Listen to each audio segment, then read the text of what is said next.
Tonight we got a wonderful guest. We got Hercules Invictus. You're probably wondering why I'm eating grapes. Well, because it seems like we're going to go to the country of Greece. And Dionysus, who was a Greek god of grapes and wine, and grape harvest was a significant event in Greece. And the person we're going to be talking to, he knows everything about Greek mythology. And I'm going to ask Stacy to help me out and tell us about Hercules Invictus, the Olympian adventurer, the otherworld explorer, the speaker of hidden truths, chronicle of the unusual, spiritual entertainer, and a watcher of the Marvel Cinematic Universe. Indeed. Stacy, take it away. Hi, Stacey. Thank you, Paul. I thought you were going to take my job there for a minute. Tonight's guest, as we were said, is Hercules Invictus. He is openly Olympian in his spirituality and worldview, dedicated to living the myth life, and has been exploring the fringes of reality throughout his entire earthly sojourn. For over 5 decades, he has been sharing his Olympian odyssey with others. So that's wonderful. Having relocated the heart of his Temenos to Northeastern New Jersey and the greater New York metropolitan area, he has been establishing his unique niche locally and contributing to his community's overall quality of life in any way that he can. So I can't wait to hear a little bit more about that. Hercules currently produces and hosts several podcasts, launched a YouTube channel, has written numerous articles, published 2 ebooks, and has contributed to over 20 published anthologies. He frequently conducts Olympian workshops and serves as guest speaker on multiple platforms. The links to all of this and more will be below, provided by Phil. So thank you for that. Welcome, Hercules, and thank you for being here. Thank you so very much. I'm glad to be here. So what would you like to talk about today? I don't know. What would you like to know? Well, I know one thing, Hercules. How did you get so good in knowing so much about Greek mythology? I was born Greek. That helped a lot. And my parents used to tell me Greek stories when I was growing up. I went to Greek parochial school, which, again, had us studying mythology for years in great detail.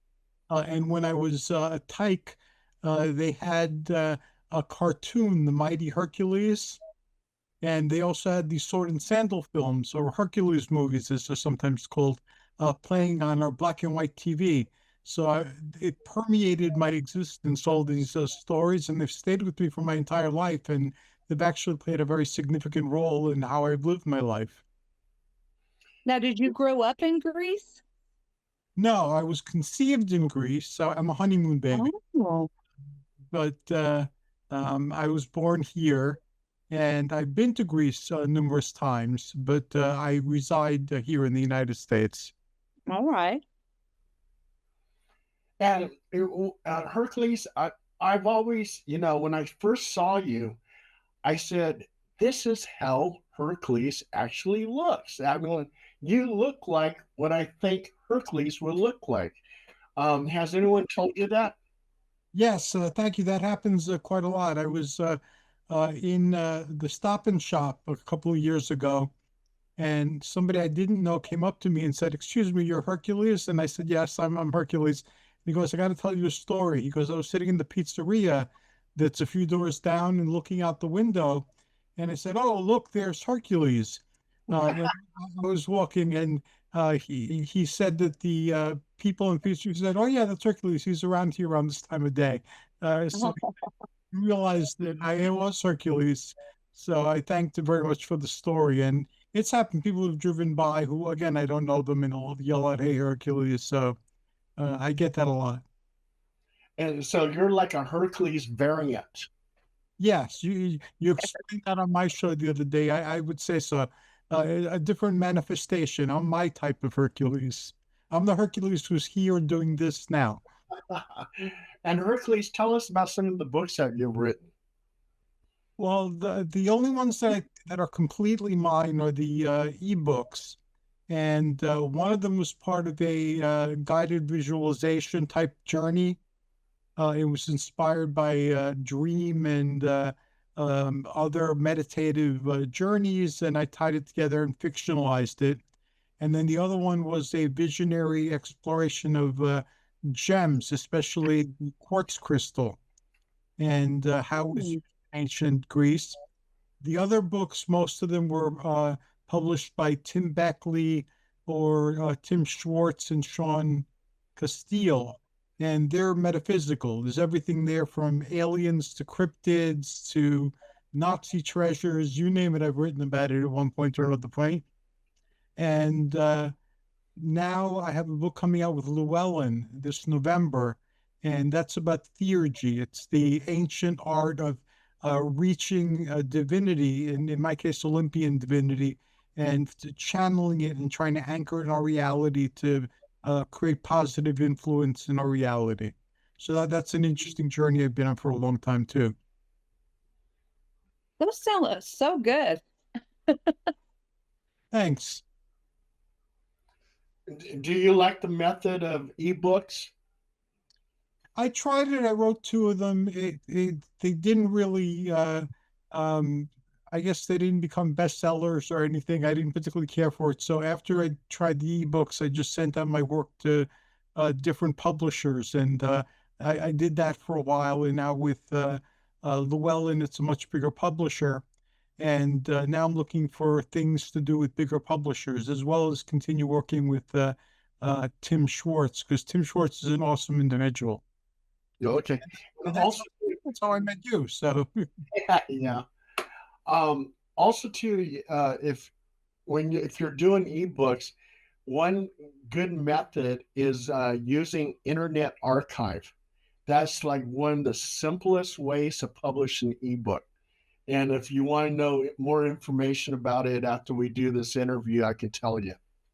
I'm definitely interested. So I will take you up on that offer, Paul. Thank you. Okay. Now you're doing a lot of things also too for the community. Um, can you explain that?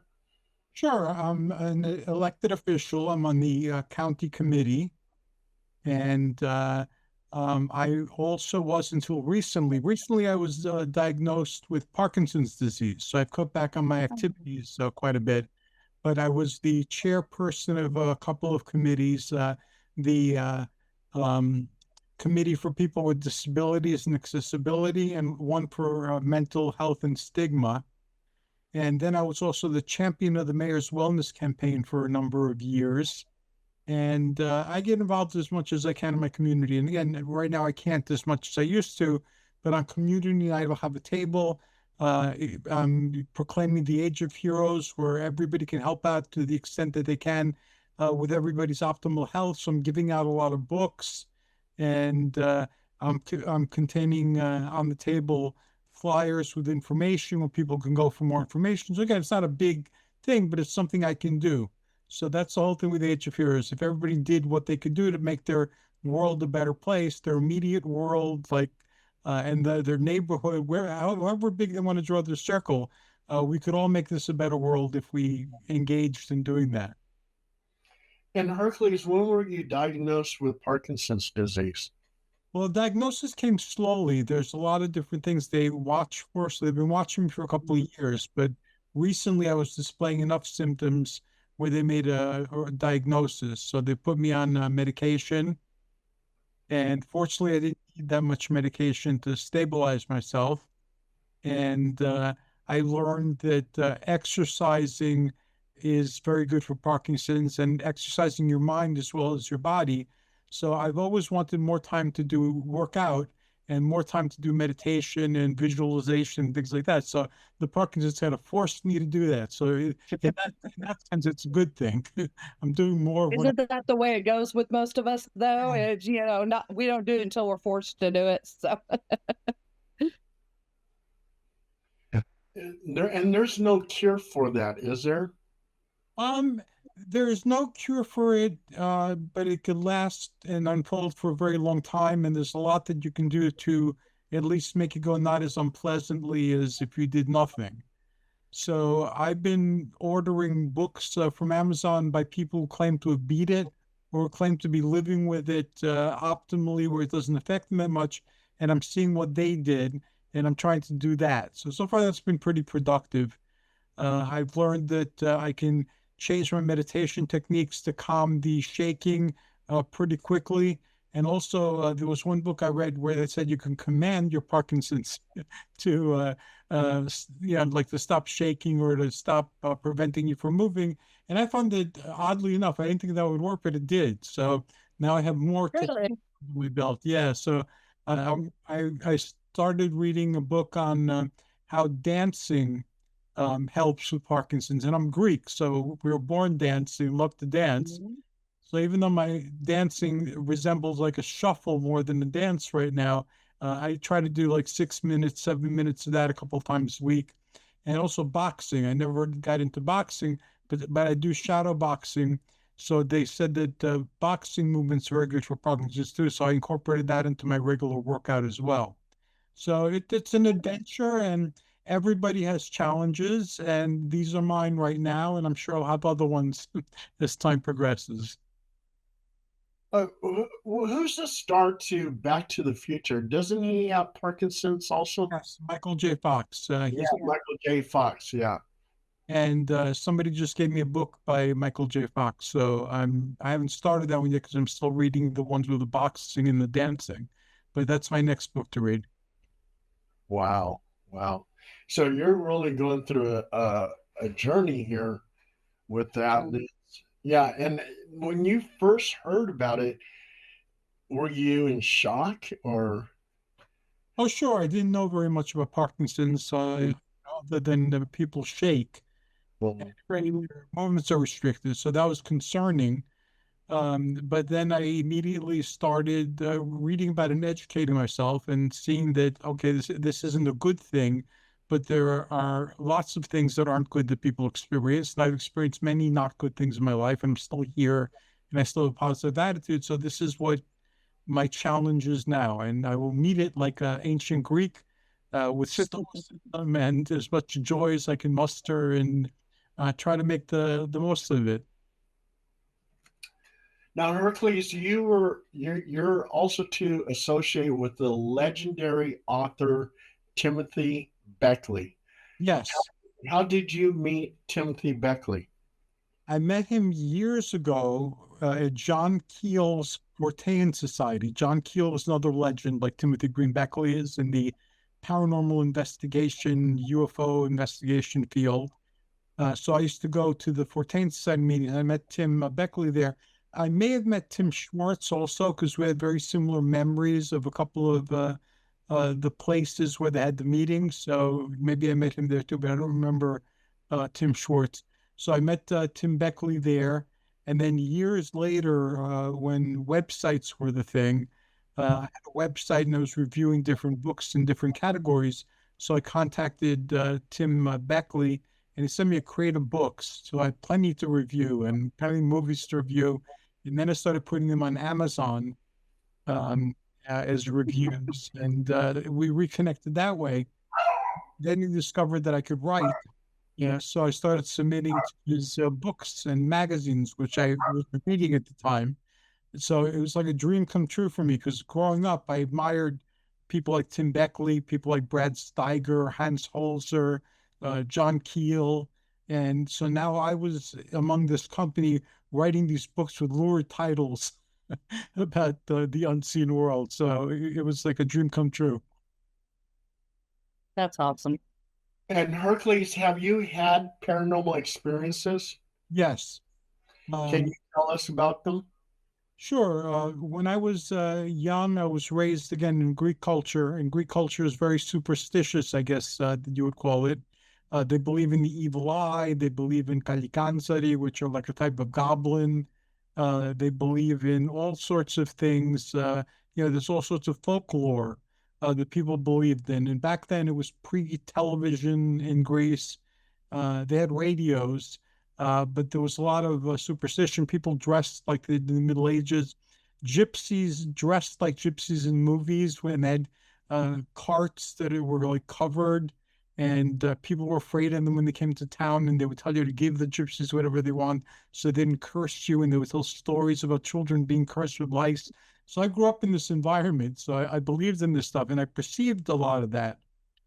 So it wasn't a big deal, or as much of a big deal, if I hadn't been born in a superstitious culture or feudal culture. But since I grew up with these beliefs. It was okay to have these types of experiences. Other people had them. They wouldn't talk about them to strangers, but if you were Greek and you spoke the language, you'd get to hear all these stories about like the goblins who come in during the holidays, especially the end of the year holidays, and they would pee on the food, and they would do all sorts of other antisocial types of things, and people would recount all these stories. So I had a lot of these experiences.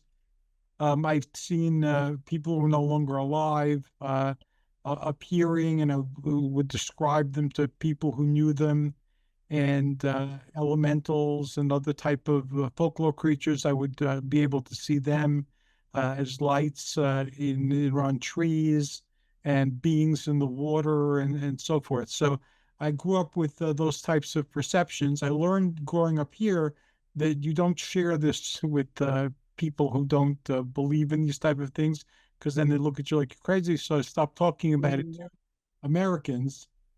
But I've had these experiences my entire life. Uh, Humans, shadows, non-human animals. We have a cat whose name is Ghost. And the reason her name is Ghost is because she was a ghost for several years. When we lived in Pennsylvania, Oh, we had a ghost cat in addition to all our live cats. And people would come over to visit us, and they would ask about the gray Siamese cat. And we didn't have a physical Siamese cat, but we had a ghost Siamese cat. And it used to rub against your legs, and there's nothing there, or you'd hear it like making sounds like it was eating food. So we had this ghost cat for many years, and then one of our cats had gave birth to kittens, and one of the kittens looked like the Siamese, and I used to call the ghost Ghost. So I would call the baby kitten Ghost, and it would come over to me, and oh, it never behaved like a kitten or a cat. And she's I think 17 years old now, or 19. wow. So she's still with us. And when I get upset at her, I tell her I know why she was a ghost cat for as long as she was before she was born among us. But yeah, Wow. I'm an encounter prone or entity prone individual. So my life is full of such stories. How cool is that? All right, hold on a second. I got to back you up real quick though, because I can't get this out of my head. What are you talking about? The goblins or the ghouls peeing on food during the holidays? You've got to tell me this story. The Calicans are the shadowy aspect of mythological creatures. And Okay. the word Calicanzoros is often translated as goblin.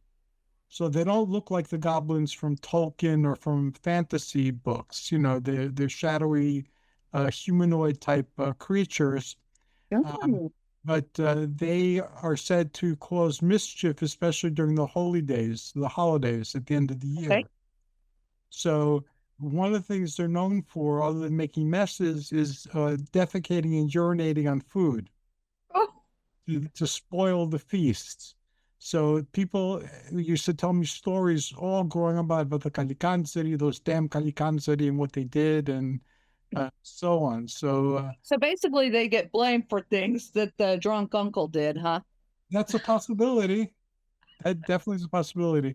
A lot of the things in the paranormal investigation, you try to make a hypothesis based on what you believe and what you found to be true.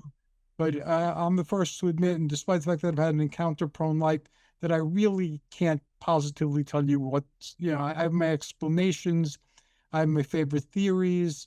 I discount them as soon as I come up with a better one or somebody presents a better one. But I Okay. really honestly don't know. I know that they're real because I've Yep. experienced it myself, but what they are, I really don't know. So is there a reason why they show up, or is it just something that they do because they're mischievous? I mean, is there a way to keep them away as well? To guard your food. I just keep her arm over it. Yeah, make sure the Kanzuri don't come and destroy the food because people eat food during the holidays, so that'd be a big tragedy if the food was soiled and uh, Oh, disgusting. wow. I love hearing about like the little things that us here in America that we don't hear about. All these different, supernaturals or cryptids or whatever, just the stuff that we would never be subjected to or hear about here. Because especially where I live, because as these guys know, I live in the middle of the Bible Belt. So superstitions and things like that don't, we're kind of an oddity here when it comes to believing in stuff like that. But I love it. I just love hearing all these little things. So do I. And when we lived in Pennsylvania, we were there for like a decade. And before, when I lived in New York, and since we moved here to Jersey, I haven't been able to. And since I was diagnosed with the Parkinson, I definitely have a difficult time standing for long periods or ambulating. But we used to Mm. investigate all these things quite often. And like in Wow. Pennsylvania, especially, we'd go investigate demonic infestations, hauntings. People talking to weird entities, whether they're aliens or religious figures or folklore figures, people experiencing cold spots and hot spots.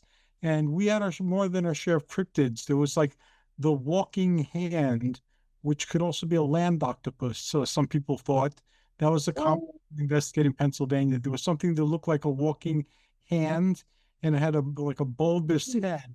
And other people said it might be like a land octopus.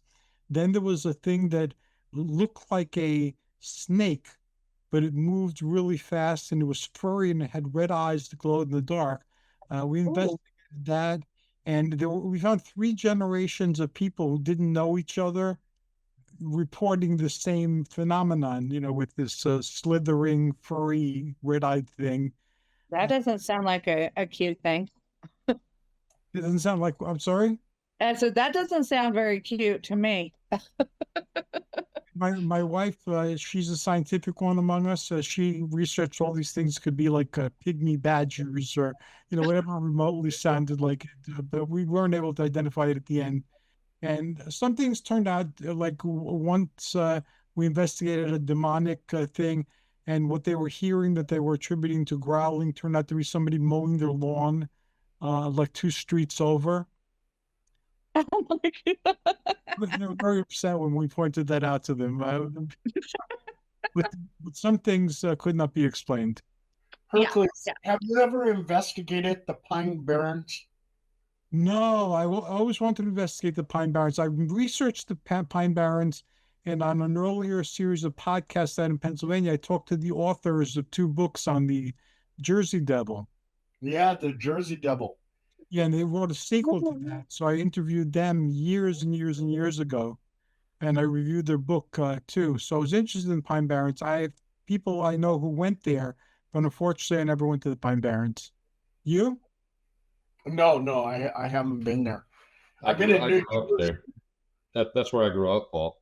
Really? That's Yeah, awesome. Bill. That's when I grew Well, up in the Pine Barrens. Yeah, those are my stomping grounds did you hang out at the Pine Barrens? all the time. We had woods parties in there all the time as teenagers. Told that's my grandfather grew. I grew up being raised, being told stories about the Jersey Devil and how they, the classic one was guy and girl goes out to the Pine Barrens in a van, and because it's the '60s, everybody had a van, or the '70s. They're making out, and they hear the scratching on the window or on the roof, and of course he goes out to investigate, and next thing you know, blood's running all over the windows. She's, they find her, but they find his body mangled and all that because she never gets out of the van, and it's the Jersey Devil. But the real story behind it is it goes back to a little town called Smithsville in a family called Leeds, Mhm. and it's Leeds Point right there. And so anyway, it's supposed to be Mother Leeds' 13th child, and they Mhm. there's stories that it could have been a child out of wedlock, and that's why she didn't want the child, and she said, kind of cursed it. But supposedly, as the child was being born, it transformed and killed the two women that were aiding in birth, and flew out the chimney. But there were also stories about how this child may have been a child that was born in deformity and was raised in isolation, and not allowed to be seen in the public in the Pine Barrens. There actually is a grave of the Jersey Devil, and back then graves had footstones and headstones, and so the footstone says he lives again. And so I had been there as a teenager. Everybody had to go see it, kind of thing. So we grew up with all those stories about the Pine Barrens, and it is creepy back there because it's the largest forest on the East Coast. It's the largest source of fresh water on the East Coast. There was a plan at one point in time to actually bring the water, even though it's kind of tinted like iced tea colored, because of the trees actually tint the color of the water that goes through the Pine Barrens. But it's fresh water, it's drinkable, and it was cleaner than the water in New York in the 1800s. And so they wanted to bring that water to New York, kind of thing. So there's a long history with it, but it's a weird place because when you're going through this forest of pine, the pines don't really have deep roots, and so they can fall over at any time, and there's no grass under them. So it's like these really, really tall pine trees in sand, this very fine white silt sand. So it's a very creepy place. And there's also an abandoned town back where we used to hang out in a party called Sarcos. And we used to go back there, and there was actually a ship in the middle of what looked like a desert, believe it or not, in New Jersey. But it wasn't a desert. What it was back then they did gypsum mining, somewhere around like the 1920s or 30s. And so this what used to be a lake, they had actually hauled a ship back there, and they used hydraulic mining to strip mine the area with water, and they had a like the size of a small cruise ship kind of thing, and when the lake dried up, they just left the boat out there. And so when we used to go four-wheeling out there, we would go four-wheeling around this gigantic ship that's just kind of sitting there in the middle of, a dry lake bed and just pine barrens. And it's just a really creepy kind of place. There's also been like, there's this kid I went to high school with that went back there by himself once and almost came out half dead. Like half of his fingers got chopped off, and he could barely drive himself to the nearest hospital, which was Community Memorial Hospital in Toms River. And somebody found him back there and nearly beat him to death. Chopped off a couple of fingers. What was his last name? Washburn, Chris Washburn. So yeah, I know that was a true story. I know the kid that it happened to. It was one of those places where it was dangerous to go back there. Not necessarily because of the Jersey Devil, just because there was other stories about people we called the Pineys. And the Pineys lived back there, and they were kind of like the Hills Have Eyes movie. Yeah, these were the people that lived back there and lived off the grid before off the grid was ever a thing. And you didn't want. My grandfather worked with a few of them. They made the mistake of like loading one a shotgun, and knew he would never get it back, because you're not going to go back there and try to get anything back from these people, because you won't come out of the Pine Barrens if you go back there. Somebody lives back there. The Pineys are also similar to the people called the Jackson Whites. Now, being up closer in New York where you're at, I don't know if you ever heard about the Jackson Whites. Yes, of course. So it's kind of like that type of group of people. Hey, So anyway, Phil. I'll shut up and give it back to the guest now. Well, no, Phil, I got to ask you something now. Okay. Yeah. The Leeds Devil and Bigfoot and some kind of spectral black dog are seen in Pine Barrens. Have you heard about the Leeds Devil? That's the Jersey Devil. Oh, that is the Jersey Devil. That's the Jersey Devil. Leeds Point is where the Jersey Devil was born. Oh, it's in a small, beautiful little town called Smithsville, New Jersey. Oh, and so yeah. And when I was in the Marine Corps in North Carolina, there's also a thing called the Lizard Man too. That they used to tease us about when we're at combat training, which is kind of neat too. But yeah, anything with that type of stuff, I always thought was cool. That's kind of like the Bigfoot of the East Coast. Yeah. Wow. When I was working at Department of Fish and Wildlife, one of the hunters was from New Jersey, and he said he hunted in the Pine Barrens, and he would sometimes see or come across mutilated animals. You're And gonna he thought there was some type of satanic group that was hanging out over there.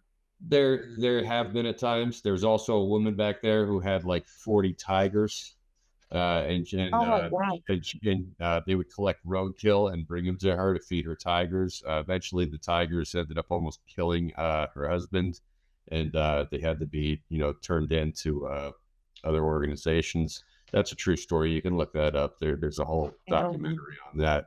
And Poor one of the tigers. tigers actually got loose, and the police had to shoot the poor thing. So the Pine Barrens have a lot of crazy stories that are all true out there, and it's a scary place, but it's a beautiful environment because it's unique to the United States. There's really no other place like it out there that you've ever been. But it's creepy if you're not used to it, and it's weird. Bruce Springsteen wrote a song, "Spirits in the Night," where when that whole song is about going down on Route 9 to a place called Greasy Lake. Now, the Greasy Lake that he's talking about is right in the middle of the Pine Barrens off of Route 9, and that's because the pine tar that comes off of those pine trees gives the lake a greasy appearance. And so, yeah, you listen to the lyrics of that song. That's what that song is about. Wow. The only song I got going through my head is "In the Pines, in the Pines." Where the sun don't ever shine. Yeah, that's that people don't realize that the pine forests up and down the East Coast, all the way down to Florida, were the source of turpentine for the United States. And prior to gasoline, turpentine was the great solvent. Because it was a huge industry, and that's these forests of pine that people thought were useless actually were a big money maker. So they tapped these trees like they would maple for syrup. They tapped them I could see it. for that pine sap, and they would, well, much like you would distill gasoline, you would distill turpentine that way. So, and that's why when a pine tree got hit, in World War II with a bomb, they exploded like bombs. Or when they have forest fires up there, those trees go off like bombs. And that's why you never throw pine on a fire. When you're having a fire outside, don't use pine. Just because that would blow up like a bomb. They'll throw a log of pine on fire. Yep. And what's interesting about the Pine Barrens is also too there's a lot of UFO sightings over there. Yeah, there's my grandmother always saw them, but she grew up in Georgia, so she'd been seeing them from the time she was a little girl. Wow. I've seen some things, but she was the one that always kind of pointed that type of thing out to me. I was always one never to really trust my eyes, because growing up with so many stories, they end up scaring the hell out of you. You don't even know what you're scared of. Half the time you're turning around like, what was that? What was that? What was that type of thing? But yeah, I've had the woods scared out of me plenty of times, especially out in the woods like that. Yeah, no kidding. I would love to go to the Pine Barrens. I mean, you got Bigfoot, you got some spectral black dog, you got that Jersey Devil, you got UFOs, you got ghosts. Well, there's witches too. That's why when Stacy mentioned that she had no folklore, I find that kind of hard to believe, because, like, besides I'm also half Italian, so we have the babulas. You're gonna be bad, the babula's gonna come and get you, right? So, but on the English side of the family, we had the old kind of cracker folklore, which is, don't leave your fingernails around, and don't leave your hair around, because if a witch gets that stuff, she has power over you, and they're going to cast a spell on you or put a hex on you, that kind of thing. That's why if you go through Amish country in the Pennsylvania Dutch, you see those crazy circle paintings on the barns and things like that. That stuff is real. People believe in that stuff. And we grew just up never grew up with the stories like that. We had to go find, as teenagers, we had to go find that kind of stuff out for ourselves. Our parents never gave us any like superstitions. They're not like Hercules or you guys or whatever. Yeah, we got the rednecks around here that about the only thing that we ever learned about was how to freaking tip cows and what was underneath cow patties.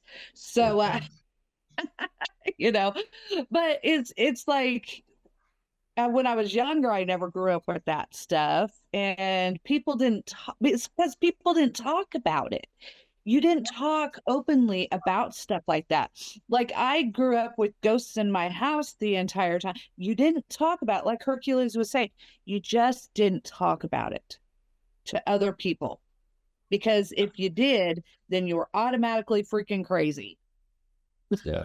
Well, I got to tell Hercules, we got 1 minute and 17 seconds. Hercules, did you want to take a 10-minute break? And because this is going to shut off, and then we can bring you back on if you have more to say in your interview. That'd be fine. Yeah, I enjoy listening to everybody's stories. So if we need to take a 10-minute break, we'll take a 10-minute break. I need to click on another link. Is that correct?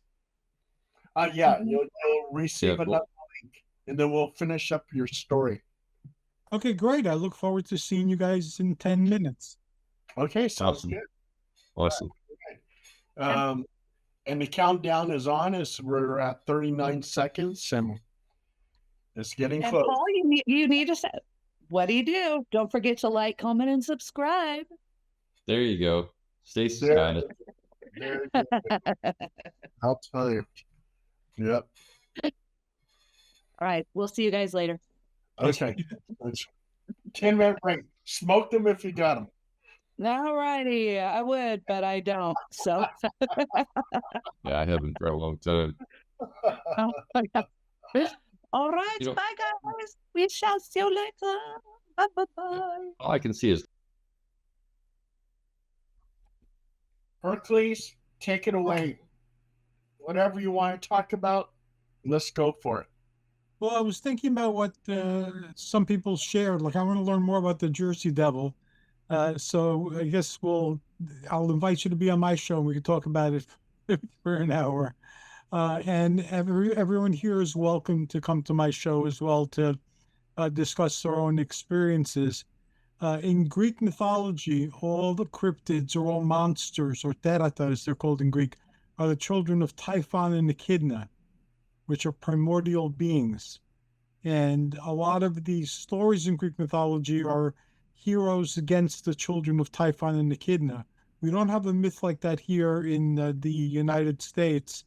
Also in Greece, different phenomena are localized. Like, for instance, vampires are likely to come from Santorini. Werewolves are likely to come from Arcadia. And witches are likely to come from Thessaly. And witches are not what we consider witches to be people. These are creatures kind of like satyrs and fauns and centaurs and so forth. They're partially human and partially donkey, the Stygilis of Greece, or the witches of Greece. And every place in Greece has a story or a legend about local monsters or local nymphs or local satyrs or any one of a number of other creatures from mythology or folklore. So if you're attuned to these stories, you're living in the stories. You know, you're imbued with them, you're immersed in them, and every place ties into these stories. And one of the first things Tim Beckley published that I had written was that there's a mountain in Limnos, where I'm from, that whenever I went there as a kid, as an older person, by myself, a woman would be there wearing white. And she always seemed to know everything about me. And I never saw her outside of on this mountain. And we'd have conversations, then she'd leave, and I turned around and I didn't know where she went. And this happened every single time, and I didn't think it was unusual until after she disappeared. So there's a lot of folklore in this country as well about women in white. Man, check this out. My sister, Sharon, She lived on Santorini Island for 5 years There you go. with her first husband, Mike McDaniels, who was a maritime archaeologist.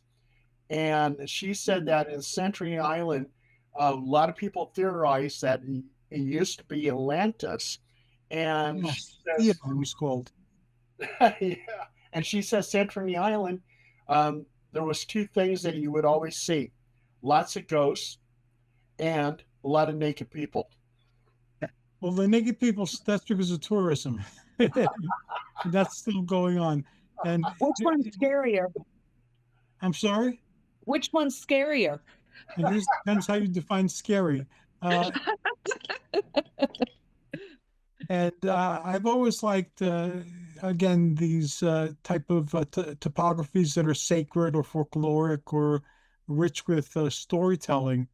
And that's why I got into exploring the paranormal, because a lot of times, again, you don't know if it's real or not. You don't know if it's true or not, or to what extent what the other person experienced, what they're describing to you, but it did affect them in some way.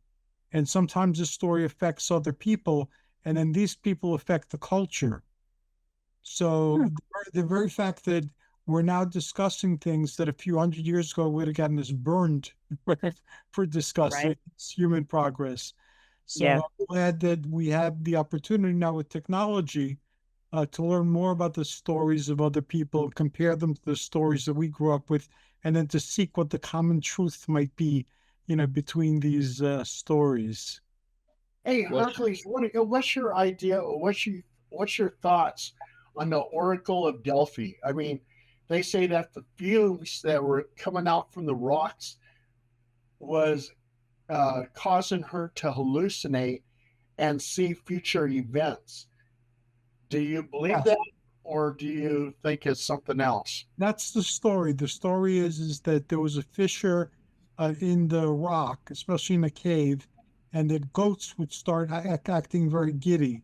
So eventually, women who were priestesses would go there, and they would like do like in this country you have talking in tongues. Mhm. They were talking a language that nobody understood except these priests. And then these priests would write it down and translate it, and that would be the oracle. People believed in the oracles. They came from far and wide to get oracular advice. Some people said it was trickery. Like there's one case of trickery that I found. This king went to an oracle, and after the woman, the pythoness spoke um, in the language of the gods, they translated it ixis affixis and ton polemon nixis. And what this meant, depending on where you put a comma, and the Oracle of Delphi didn't put any commas in it. So it was like either go to war not, for you shall be defeated, or go to war, for you shall triumph. Again, depending on where you put the commas, and it meant Ah, different things. So whatever happened, the Oracle came out on top. And what's what's your thoughts? I'm sorry, Phil. Go ahead. I'm sorry. Well, I was just curious. I love Greek mythology too, and I've got quite a few favorites. But I was just wondering do you have a favorite of all the stories or Of course, I like the ones that pertain to Hercules. I've immersed my life in them. But the I Argonaut voyage is my favorite. I'm from Limnos, which was the island of the Amazon women. okay. It's the first place the Argonauts went to after they left Iolco. So we had a lot of stories growing up that didn't really make it to the mythology. Like, did you know that when Hercules became an Olympian, the first place he went to as an Olympian was Lemnos? No. Because he had left Philoctetes, which is where they get Phil, the satyr in the Disney Hercules from. He left his companion Philoctetes, who gotten bitten by a snake. So the Trojan warriors left him there on Lemnos, and he was very bitter toward them. So there was a prophecy that they needed Hercules's bow to win the war in Troy. So Odysseus went there, and Philoctetes did not want to give him the bow because the Greeks dumped him there on this island and left him there alone. but Hercules appeared as a deific manifestation and convinced his friend to give Odysseus his bow so that they could win the Trojan War. Is Odysseus and Ulysses the same? The same, yeah. Ulysses is a Roman way of saying Odysseus. Okay, so that's because I'm familiar with that's the bow, the story with is it Penelope? Is that his wife? Penelope, yes. When he went home from Troy, she lined up the axes, and he was able to shoot holes on the axes and kill all the suitors. All the suitors, but him and his son. Well, they just recently did a new movie with Ray Fiennes. Ray Fiennes is in the new version of that. Yes, I believe that the guy who plays Spider-Man is in it too. Tom Holland. Yeah, I believe so.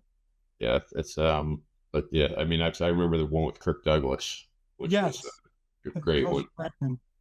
Great one. I've always liked the story about Orpheus and Eurydice, but that's because I play guitar. But I've always just thought that was a great story. Sad, but I guess most of the stories are tragedies. They had it on Sandman, the series based on Neil Gaiman's comic books and graphic novels. There was a series it recently played in season 2, and they had the story of Orpheus and Eurydice. Yeah, I saw that. I watched Sandman. That's a good show. Yeah, they did it. Yeah, I also worked with dreams and altered states, so I loved books that have to do with the dream realms and ancient Greek myths that have to do with the dream realms as well. Awesome. The story of Hercules. I know Zeus used to like to change himself into different things when he seduced women. How did he seduce Hercules' mother? Swan. Isn't it a swan? Was it a swan? No, that was Leda. With Hercules' mother, Alcmene, he turned into her husband, who was away at war. So he returned triumphantly from war, but it wasn't the husband, Amphitryon, it was Zeus. So Zeus made the night last for 3 days. And then he left, and the husband came back from war, and his wife, said that they'd been together all night, and that didn't happen. So that's how it was surmised that it was Zeus who was impersonating her husband, and the prophet Tiresias, he's the one who confirmed it. Zeus was a stud. Yeah, it was. Then they tried to leave the baby out to be consumed by wild animals. Yep. But Athena rescued him from there, and Hera gave him suckle, so he got his immortality from Hera, who was the one who was trying to kill him. I love the stories. I like the story of Remus and Romulus too, founding Rome. The suckled by a she-wolf. Those are good, yeah. Hey, Hercules, a lot of ancient astronaut theorists, they believe that the gods of Mount Olympus were actually extraterrestrials, and that Hercules was a hybrid, half man, half god. That's one way of looking at it, and I've spent a lot of time exploring that particular way of looking at things. But there have been books where people said that the ancient Greek gods, including Hercules, were vampires. I remember I have this book in my library where someone made a case for that. The ancient Greeks told in the mythology of robots. You had Talos, who guarded the island of Crete, and then you had the golden women robots that worked with Hephaestus in his forge. You have the artifacts like the Antikythera device, which was it was a computer during the time of Alexander, which was as sophisticated as the Swiss watches of more modern times. And you have descriptions from Alexandria during the Alexandrian age of things that could only be like coin dispensers with drinks, and I forget what they call those things where you walk on a mat and the doors open, like instant doors in supermarkets and department stores. That's been described. They had these laser things which were like glass or mirrors, where they would take the rays of the sun and shoot it and burn ships. They had like machine gun crossbow type of things that have been described. So I believe that they were a lot more advanced than we believe that they are. Oh yeah, they had Greek fire. Yes. Yes, yes. And that's sort of like it's sort of like napalm. Mm-hmm. Yeah. Mm. Yeah, there's a lot to indicate that they had a lot more advanced stuff than we imagine in our movies, in our books, and even in our scholarly writings. But they're there, and you could find them. There was somebody called Heroes of Alexandria. They had animatronics, and those are described in great detail. So who knows what one day we'll accept as reality in terms of antiquity. You know, Wow. and it seems like extraterrestrials are very in tune with our mountains. I mean, you have a Mount Olympus, supposedly where the gods were living up there. I mean, Mount Shasta, superstitious mountains. And it always seems like some mountain, even Mount Everest, you have Yeti and you got extraterrestrials flying around UFOs and everything else over there. It have you actually been to Mount Olympus? I've been near Mount Olympus. I never climbed Mount Olympus, but I've been in the vicinity of Mount Olympus a couple of times when I was much younger. Wow. And Did you go to Santorini Island? Santorini, no, that's on my bucket list. It's on your bucket list. Yeah, I've been mostly to Limnos, to Athens and Delphi and those areas around the Peloponnesus, and also to Crete. Oh, I've been to Labyrinth a couple of times. you know, when my sister was living out there, she was living in Athens, Greece too. Mhm. She visited Rome and blah blah blah, and lived in Santorini. I had an opportunity to go visit her, and I didn't do it, and I could kick myself in the butt for that. Yeah, I have things that I wish I had done them when it was time to do. I did do a lot of things, but before I realized just say yes, there were a lot of opportunities to do things that I didn't take up on. Once I learned to say yes, like somebody offered to teach me how to fly like a little plane, one of those some type of things. Initially, I was going to say no, but it's like, why not? So for an hour and a half, I was in one of those student planes flying around over San Diego. So that was great. I never forgot it. I never sought to do it again, but that was a great thing to do, and I'm glad that I said yes. Yeah, I did. I did a similar thing. I flew a private airplane once. It was a Cessna, and I flew a helicopter once. Oh, very cool. And I didn't land the plane because I was scared. Yeah, I But didn't because I was concerned that I'd crash it too. I was able to take off. I was able to take off. That was cool. I was able to do embankments. But he goes, "Do you want to land it?" And the pilot's right next to me. I go, "Nah, I don't think so." I was just scared. But the helicopter I did fine on. You know. Very cool. So also to Hercules, I don't know, we sometimes we get off track here. But what is your favorite story of Greek mythology? The Jason and the Argonauts. Okay.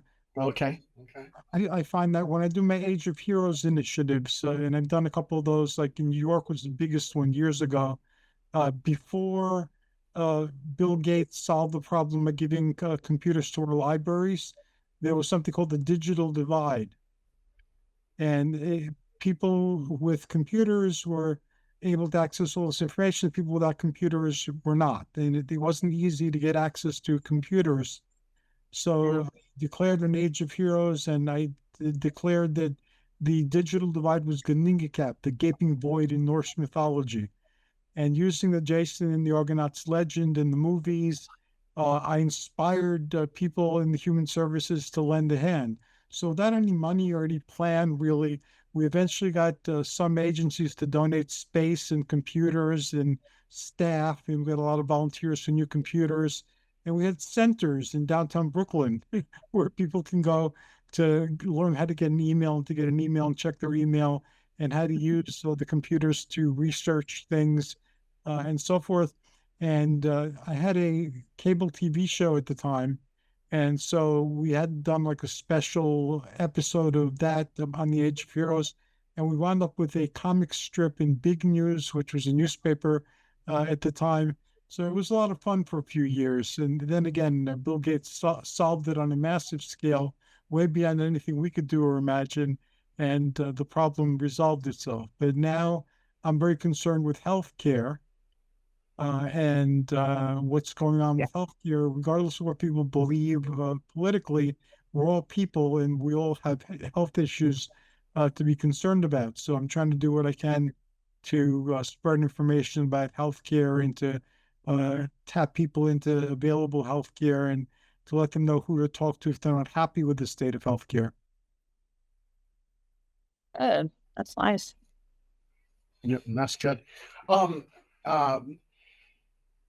Hercules, a lot of ancient information from Greece wind up in the Library of Alexandria. And the Library of Alexandria was basically caught on fire, was destroyed thanks to Julius Caesar. Do you think any of those ancient transcripts still exist? Yes, I believe so. And every now and then something turns up. I believe that it was spread around and hidden. And when you study what remains of it, it's very interesting. The ancients had something they called like Theosophia, which translates into Theosophy. And we have the Theosophical Society now, which is something different, actually. But the ancient Theosophia, what they found during the age of Alexander, which was like Greco-Egyptian and the beginnings of Roman culture, was that there were two types of knowledge. There was occult, and occult means hidden. One was the exoteric, the exoterica, and that means outside knowledge. And then there's the esoterica or esoteric, which means inside knowledge. So the exoteric, even though the myths had a lot of similarities, they're very cultural and very local. It's who your local gods were, what holidays they had, and so forth. But then beyond this was hidden like astronomical information and a lot of other information on navigation and things like that, which was secret. So they started secret societies where you had people get initiated into the knowledge, either experientially or through like a college type of experience. And then this knowledge was able to preserve itself. And the knowledge that was hidden and preserved was more universal than the localized knowledge. So I believe that, yeah, a lot of the information was saved. A lot of the information became accessible through magical groups during the time when they kept it hidden. And since we've had a renaissance of such information, I believe that we have access to a lot of it right now. Here's a little story. At the Library of Congress, supposedly, I think it was in 1968, supposedly there was a UFO that was hovering near the Library of Congress and shot down a scanning like ray, just like for a few seconds, and then it vanished. And I'm wondering if extraterrestrials have this technology that's so powerful that they're able to throw down a scan that covers that whole library and take all the information out of that library. Because I really believe that extraterrestrials are very fascinated with our history. And if they did that, and if there's ancient aliens, I believe they probably did that with the Library of Alexandria. Maybe it's certainly a possibility. Yeah, it's a fascinating world, I'll tell you. Yeah, it most certainly is. And I don't think the gods care how you approach them. I don't think the gods care if you think of them as a cartoon, like comic book heroes, or as vampires, or as ancient aliens, or as whatever you want to think of them as long as you try to get to know them and try to figure out the puzzle on your own. In Greek mythology, the gods have admitted to being beings of light that could appear in any shape or form. So I take that into account when I explore these accounts. The beings of light stories in the myth of Dionysus with his mother, who was tricked by Hera into asking Zeus to show himself in his form, in his true form, and he was as a being of light, and she burned up, and Dionysus was transferred to his calf, and where he was gestated and eventually born. And so the shape-shifting we know from all the myths. Zeus appeared not only as a human, but as a bull, as a golden shower, as a swan. There's all sorts of different things. So we're dealing with shape-shifting energy beings. And that's a very fruitful entry into the ancient astronaut theory and exploring the Greeks from that angle. And what also too is interesting, Hercules, is that Egypt, Greece, even India, you have mythical type animals where they're half animal and half human, like the Minotaur, the Sphinx. While the unicorn, that has that protruding horn, but a unicorn can be used in battle. Do you think any of these mythical monsters were actually at one time created? That's a possibility. Edgar Casey points to that possibility with the Amanats, or the things, as he sometimes calls them, and claims that they were flesh and blood creations. A lot of mythology would tend to support that, but I really don't know. We're living in an age now with our genetics, we can create hybrid creatures. So why not in the past? And I know I interrupted somebody. Somebody was talking and then I blurted out. Who was it? Wasn't okay. Wasn't you, Stacy? No, well, no, but I did want to know. I was just curious on, like, since you're kind of in a different area than I am, or what was one of the scariest investigations that you've been on where you could actually substantiate what you were seeing and looking for? That's a good question. There was a house in Queens near the Brooklyn border, and they said that they had a lot of hauntings, and I stayed over the night and investigated, and I had all sorts of weird experiences. I had one where there was something that sounded like a little girl, but when it came into view, it looked like a woman in like an archaic type of dress. But she was talking, she sounded like a little girl. And she went up the stairs where I was sitting and moved like right through me, and I got a chill. Wow. And in the same house, it sounded for a while like furniture was being dragged and doors were being slammed. But when I went down the stairs, nothing except for the noises, nothing was happening. And then there were these two guys, an old man and a younger man. The younger man was dressed like one of those flannel type of shirts, and they were talking to each other, but I couldn't make out anything they said. It's very typical in hauntings where you could hear talking, but in the tone of voice, and sometimes even music or something, but you can't tell what it is that they're saying. Yeah. So there was something in the basement that I couldn't identify, but it was giving off a lot of like directed fear. So I took notes and everything. At one point, I challenged one of the ghosts because the one that walked through me. And yeah, so I said aloud to the house, I've seen a lot of this stuff before. Can you do anything? I haven't seen before, but unfortunately, it didn't. So the next morning, I sat down with them and I went over what I was seeing and where it was, and around what time it was, and I described everything that they were experiencing. They didn't share with me what they were experiencing. So they got more scared of me than the ghosts. But I wasn't allowed to continue my investigation of that house because they didn't tell me any of this, and I described it fairly accurately. Yeah. Well, that sounds like fun. Yeah, one of the things I discovered with a lot of ghosts will try to cycle you through whatever it is they're stuck in. Mhm. So we cycle through lots of different emotions. It's like sometimes if you pay attention to your emotions and your feelings and things, it's like a remote control on with a TV where it changes Yeah. channel all the time. Hauntings seem to try to get you stuck in a particular area with the energies that they happen to be stuck in. So Yeah. I found that the most effective thing was to say, like, I have no reason to feel this way.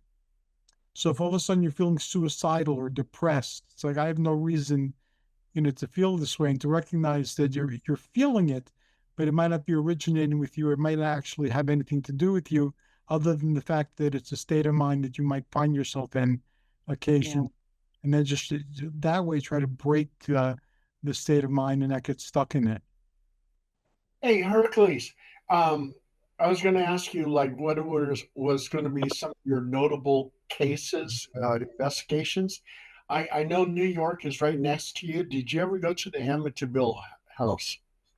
The Amityville House, yeah, we visited the Amityville House. We didn't go in. We went to a couple of places by the Hudson River where there were a lot of UFO sightings, Right. haunted libraries and places like that we went to. I didn't really start investigating other than visiting until we got to like New Jersey and Pennsylvania. And Then, Hudson River Valley is Mhm. Whitley Strieber was visited by extraterrestrials, the Greys, and also two of these little purple dwarfs. And he was abducted, and he wrote the book, The Communion. Yes, I have a Hmm. story about communion if you'd like to hear it. Yeah. Yes. Yes. Yes. Okay. Um, when communion first came out, I guess I was in my 20s when it came out, or my early 30s. But I got a call from a friend of mine in California, and she asked, "Have I seen the book Communion?" I said, "No, I heard about it, but I haven't really looked for it." She goes, "Go to the bookstore now and look at the book, and then call me back." So I got in the bus. I went down to Flushing, which was the nearest area with a bookstore. I went in the bookstore. I found the book, and it's like, by the gods, yeah, I recognize this. So I paid the 20 something bucks for the hardcover that was out. And I went back home and I called my friend, and she goes, "What was your impression when you first saw the picture?" And I said that it seemed familiar, but that what it was wrong. And she said, "How was it wrong?" I said, the first thing that came to my head is that they have very like bleached white skin, the ones that I saw, like a baleen whale, that type of color, and that they Hmm. had hair, and that they weren't naked. They were wearing robes, and the robes were quite ornate, and yeah, so on and so forth. She goes, "Okay, how do you know that?" And I was stuck there. I didn't know why that came to my head and why that's how I reacted to it. But I started after that in my experiments with dreams and meditation to try to recapture like some memories. Hmm. And the memories remain very elusive. So I don't remember any experiences with grays up until that point. But I was positive that I'd seen them and that they were different than what was depicted in Whitley Strieber's painting. Wow, that's amazing. Yeah, and I guess that they put an implant behind his ear, and they still visit him. That- Yeah, that's a possibility. A lot of entities will visit you repeatedly over time, especially if you lose contact with them, communicate with them. I was a deep trance medium as a teenager. Yeah, for this group, it was they didn't have a name, and they were one of Blavatsky's esoteric type of groups, and it was led by a medium named George Wayner, and he was friends with Talbot Mundy at the time. And they wrote a book called A Curious Life, and then they were not friends; they became enemies. But that's a story beyond. Their most famous, uh, I guess, incident was George Wayner used to channel Rudolph Valentino. And in his circle was Natasha Rombova, who was romantically involved with Ruth Valentino. I've been trying to get Whitley Strieber on our show, the Waiting Room podcast, because he's my Facebook friend. But he has like one conference after another after another. He's always going somewhere, so he's always very busy. Well, you have a great show here. I like everybody. I haven't heard from one of the gentlemen.